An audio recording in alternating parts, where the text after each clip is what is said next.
Hello guys, ఎలా ఉన్నారు?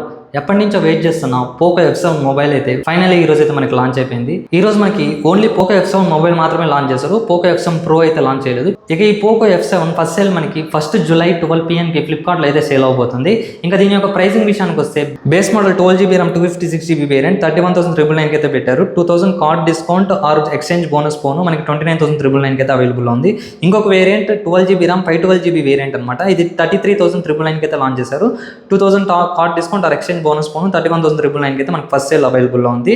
ఇంకా ఈ ఫస్ట్ సేల్ లో తీసుకున్న వాళ్ళకి బెనిఫిట్స్ వచ్చేసి 1 year ఫ్రీ స్క్రీన్ రీప్లేస్మెంట్ అయితే చేస్తారు. అలానే ఫోన్ వారంటీ కూడా 1 year అయితే ఉంటుంది కదా. అడిషనల్ గా మీకు ఇంకో 1 year అయితే వారంటీ ఇస్తారనమాట. అలానే ఇంకా ఈ పోకో F7 3 కలర్స్ లో అయితే అవైలబుల్ లో ఉంది. ఒకటేమో వైట్ కలర్, అలానే ఇంకొకటి బ్లాక్, ఇంకొక వేరియంట్ వచ్చేసి సైబర్ సిల్వర్ ఎడిషన్ అనమాట. ఇంకా మనం ఈ వీడియోలో ఈ ఫోన్ ఎవరికి సూటబుల్ అవుతుంది, అలానే వీళ్ళు లాంచ్ చేసిన ప్రైస్ కి ఆ పోకో F7 కి కాంపిటీషన్ కి ఇంకా ఏ ఫోన్స్ మార్కెట్ లో అవైలబుల్ లో ఉన్నాయి, అలానే ఈ ఫోన్ తీసుకొచ్చా లేదా, దీని యొక్క పాజిటివ్స్ అండ్ నెగిటివ్స్ డీటెయిల్ గా మనం ఈ వీడియోలో అయితే డిస్కస్ చేద్దాం. ఇంకా లేట్ చేయకుండా వీడియోలోకి వెళ్ళిపోదాం. Welcome to our channel tech with కృష్ణని. అందరికి నమస్తే. ఫస్ట్ టైం మన ఛానల్ చూస్తున్నట్టయితే నా పేరు కృష్ణ.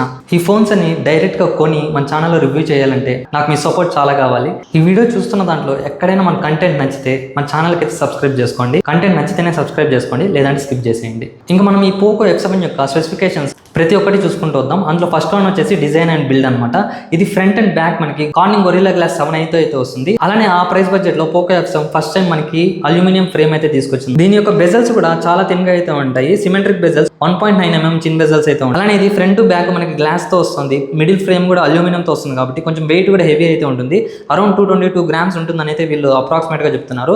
థిక్నెస్ కూడా 7.9 mm థిక్నెస్ అయితే ఉంటుంది. సో ఇంకా ఇవన్నీ యూజ్ చేశారు కాబట్టి, glass middle aluminium frame use చేశారు కాబట్టి ఆటోమేటిక్ గా మీకు హీటింగ్ ఇష్యూస్ అయితే ఖచ్చితంగా ఉంటాయి. సో మీరు గేమింగ్ ఆడేటప్పుడు కొంచెం హీటింగ్ ఇష్యూస్ అయితే నోటీస్ చేయొచ్చు. నెక్స్ట్ మనం డిస్ప్లే డిపార్ట్మెంట్ వద్దాం. చాలా పెద్ద డిస్ప్లే అయితే ఉంటుంది. 6.83 inches 1.5K OLED డిస్ప్లే అయితే ఉంటుంది. 120 Hz రిఫ్రెష్ రేట్ అయితే సపోర్ట్ చేస్తుంది.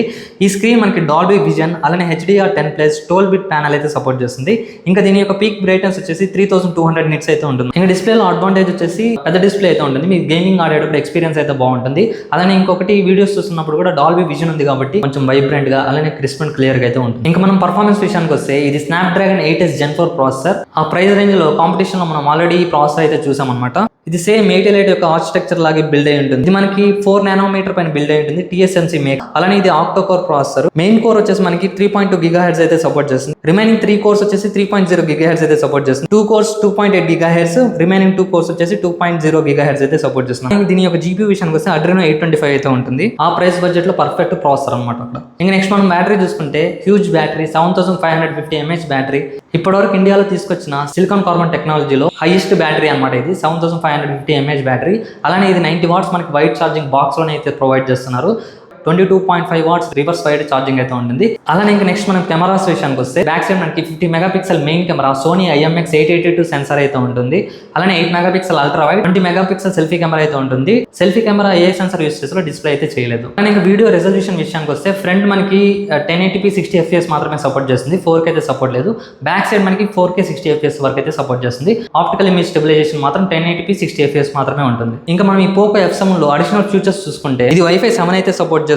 బ్లూటూత్ 6 అయితే కనెక్టివిటీ ఉంటుంది. అలానే స్టీరియో స్పీకర్స్ అయితే ఇందులో సపోర్ట్ చేస్తుంది. ఇంకా మనం అప్డేట్స్ విషయానికి వస్తే 3+4 అప్డేట్స్ అయితే ఉంటుంది. అంటే 3 years స్టాండర్డ్ అప్గ్రేడ్స్, అలానే 4 years సెక్యూరిటీ అప్డేట్స్ అయితే ఉంటాయి. ఇంకా నెక్స్ట్ మనం కెమెరా AI ఫీచర్స్ చూసుకుంటే AI బ్యూటిఫై అనమాట. ఇది ఆల్రెడీ ఉంది. ఫోటో అయితే వైబ్రెంట్ గా చూపిస్తుంది. నెక్స్ట్ అలానే ఇంకొకటి రిఫ్లెక్షన్ రిమూవల్, ఫోటో పైన లైటింగ్ అలాంటివి రిఫ్లెక్షన్స్ పడినప్పుడు దాన్ని రిమూవ్ అయితే చేస్తుంది. నెక్స్ట్ వచ్చేసి AI ఇమేజ్ ఎన్హాన్స్మెంట్ అనమాట. ఏమన్నా ఫోటో కొంచెం బ్లర్ గా ఉందంటే దాన్ని అన్బ్లర్ చేసి అయితే చూపిస్తుంది. అలానే ఇమేజ్ ఎక్స్పాన్షన్ అనమాట. క్రాప్ లైన్ పిక్ కొంచెం ఎక్స్పాన్షన్ చేసి చూపిస్తుంది AI సహాయం ద్వారా. నెక్స్ట్ వచ్చేసి మ్యాజిక్ ఎరేజర్ ప్రో. మీకు అన్నెసెసరీ ఆబ్జెక్ట్స్ ఏమన్నా ఫోటోలో ఉంటే దాన్ని రిమూవ్ అయితే చేసుకోవచ్చు. అలానే ఇంకొకటి AI స్కై రీప్లేస్మెంట్. సో ఇవి మనకి కెమెరాస్ యొక్క AI ఫీచర్స్ చూసుకుంటే, ఇంకా మనం నార్మల్ AI చూసుకుంటే డైలీ యూజ్ లో వాడేటప్పుడు ఇది మనకి గూగుల్ జెమినీ సపోర్ట్ చేస్తుంది కాబట్టి ఈ phone obviously circle to search అయితే ఉంటుంది. AI నోట్స్ అయితే ఉంటుంది. నెక్స్ట్ వచ్చేసి AI ఇంటర్ప్రిటర్. ఇది మనకి కన్వర్సేషన్ అయితే ట్రాన్స్లేట్ అయితే చూపిస్తుంది. నెక్స్ట్ అలానే AI రికార్డర్ అనమాట. ఇవి ఫ్రెండ్స్ ఈ పోకో F7 యొక్క స్పెసిఫికేషన్స్ అయితే. సో ఇప్పుడు పాజిటివ్స్ నెగిటివ్స్ మాట్లాడుకుందాం. పాజిటివ్స్ వచ్చేసి ప్రతి ఒక్కటి పాజిటివ్. ఇందులో నన్ను అడిగితే ఒక్క కెమెరా డిపార్ట్మెంట్ తప్ప నేను నెగిటివ్లో అయితే మాట్లాడతాను. ఇది చూసుకుంటే processor top notch, display top notch, battery top notch, ప్రతి ఒక్కటి టిక్ మార్క్ అయితే చేస్తుంది ఒక కెమెరా తప్ప. అలానే అడిషనల్ ఫీచర్ లో ఒక పాయింట్ అయితే మర్చిపోయాను. ఇది IP66, 68, 69 dust and water resistance support అయితే చేస్తుంది. వీళ్ళు ప్రీవియస్ పోకో F6లో అయితే ఇవ్వలేదు. ఈ పోకో F7 నుంచి అయితే వాటర్ అండ్ డస్ట్ రెసిస్టెంట్ కూడా తీసుకొచ్చారు IP69. ఇంకా మనం నెగిటివ్స్గా అయితే మాట్లాడుకుందాం. నెగిటివ్స్లో ఫస్ట్ పాయింట్ వచ్చేసి కెమెరాస్ అనమాట. కెమెరాస్ వీళ్ళు ఎప్పుడు కానీ ఈ పోకో F సిరీస్లో పోకో F1 ఫోన్ ఉంటుంది, ఇప్పుడు దీనిలో కూడా చాలా బాగా అయితే వస్తాయి. అందులో F1 తర్వాత ఇంకా కంటిన్యూ అయిన సిరీస్లో కెమెరాస్ అయితే అంత వెల్ ఇంప్లిమెంటెడ్ అయితే లేవు అనమాట. ఎక్కువగా ఈ F సిరీస్లో పర్ఫార్మెన్స్ టార్గెట్ చేసి కెమెరాస్ అయితే కొంచెం డిగ్రేడ్ చేసి అయితే తీసుకొస్తారు. మరి అంత వరస్ట్గా అయితే ఉండవు, డీసెంట్ కెమెరాస్ అయితే ఉంటాయి అనమాట. మరి మీరు ఎక్స్పెక్ట్ చేసినంత రేంజ్లో అయితే ఉండకపోవచ్చు. అలానే సెకండ్ నెగిటివ్ వచ్చేసి డిజైన్ అండ్ బిల్డ్ అనమాట.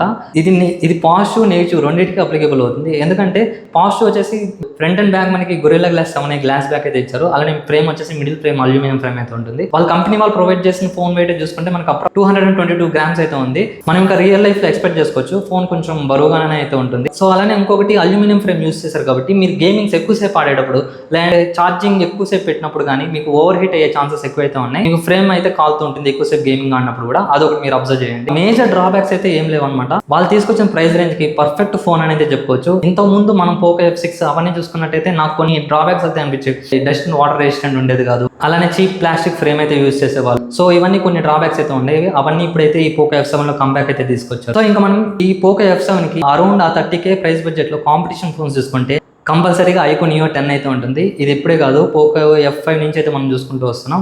దీని కాంపిటీషన్ ఐక్యూ నియో 10 అనమాట. ఇప్పుడు కూడా తక్కువ ప్రైస్లో ఎక్కువ ర్యామ్ అండ్ రోమ్ స్టోరేజ్ కావాలనుకుంటే అలానే కాన్ఫిగరేషన్ కూడా LPDDR5X UFS 4.5 స్టోరేజ్ అయితే ఇందులో ఉంటుంది మనకి. అదే ఐక్యూ నియో 10 లో చూసుకుంటే 12GB RAM 256GB variant present మనకి 33,999 అయితే అవైలబుల్లో ఉంది. అంటే మీరు ఎక్స్ట్రాగా 3000 అయితే పెట్టాలి.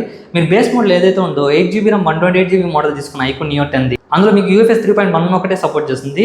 మీకు ఏదైతే 256GB వేరియంట్స్ ఉంటాయో అందులో మాత్రం మీకు UFS 4.1 అయితే సపోర్ట్ చేస్తుంది. మీరు ఎక్కువ గేమింగ్ ఆడతారు అనుకుంటే కూడా 256GB వేరియంట్కి అయితే వెళ్ళిపోండి, ఏదైతే ఐక్యూ నియో 10 లో ఉంది. కానీ ఇక్కడ సినారియో వచ్చేసి మాకు తక్కువ ప్రైస్ లో మంచి ఫోన్ కావాలి, అలానే అన్ని ఫీచర్స్ ఉండాలి, ఎక్కువ ర్యామ్ అండ్ రోమ్ స్టోరేజ్ కావాలి, ప్లస్ అలానే IP68 డస్ట్ వాటర్ రెసిస్టెంట్ కావాలనుకుంటే మీరు పోకో F7 అయితే సజెస్ట్ చేయొచ్చు. అలా కాదు నాకు పర్టికులర్ గా గేమింగే నాకు మెయిన్ ఇంపార్టెన్స్, ఇంకా నాకు ఫోన్ కూడా అంత హెవీ వెయిట్ ఉండకూడదు, హీటింగ్ ఎక్కువ రాకూడదు, అలానే గేమింగ్ ఫీచర్స్ కూడా ఎక్కువ ఉండాలి అనుకుంటే మీరు ఐక్యూ నియో 10 కి అయితే వెళ్ళిపోవచ్చు. పోకో F7 తీసుకోవాలా లేదంటే ఐక్యూ నియో 10 తీసుకోవాలా అనేది డీటెయిల్డ్ కంపారిజన్ మన నెక్స్ట్ వీడియోలో అయితే చేద్దాం. ఎందుకంటే ఈ వీడియోలో చెప్పుకుంటూ పోతే ఈ వీడియో లెంత్ అయితే ఎక్కువ అయిపోతుంది, మీకు కూడా చూడడానికి బోర్ అయితే కొడుతుంది. సో అందుకనే దాన్ని నెక్స్ట్ వీడియోలో అయితే ఎక్స్ప్లెయిన్ చేస్తాను. నెక్స్ట్ అలానే ఇంకో కాంపిటీటర్ వచ్చేసి రియల్మీ GT7 అనమాట. ఇది కూడా గేమింగ్ ప్రాసెసరే, కాకపోతే మీరు డిసైడ్ అవ్వాలి. అందులో మీడియాటెక్ ప్రాసెసర్ అయితే ఉంటుంది. మీకు స్నాప్డ్రాగన్ కావాలనుకుంటే మీరు Poco F7 are IQ neo 10 అయితే చూస్ చేసుకోవచ్చు, లేదంటే రియల్మీ GT7 కి అయితే వెళ్ళిపోవచ్చు.